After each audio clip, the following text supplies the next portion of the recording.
আওয়ামী লীগের সাথে আমাদের কোনো শত্রুতা নাই। একই সাথে আমরা মুক্তিযুদ্ধে অংশগ্রহণ করেছিলাম। আপনাদেরকে আমরা সমাজে স্বাগতম জানাবো। আওয়ামী লীগের ভবিষ্যৎ নির্ভর করে বিএনপির উপরে।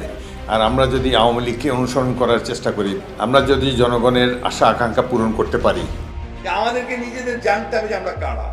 আপনাদের নিশ্চয়ই অনেকে মনে থাকার কথা, এক নেতা এক দেশ, বঙ্গবন্ধুর বাংলাদেশ।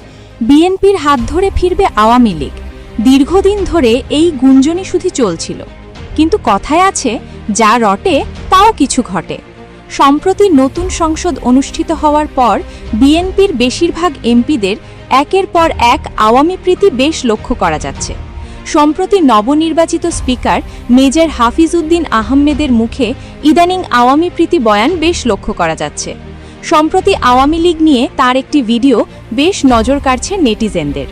তাকে বলতে শোনা যায়, আওয়ামী লীগের সাথে আমাদের কোনো শত্রুতা নেই, আওয়ামী লীগের এদেশে রাজনীতি করার অধিকার আছে, আমরাও বঙ্গবন্ধুর আদর্শকে লালন করি। তিনি আরও বলেন, গেল নির্বাচনে আওয়ামী লীগবিহীন নির্বাচন আমাদের কখনো প্রতিদ্বন্দ্বিতা মনে হয়নি।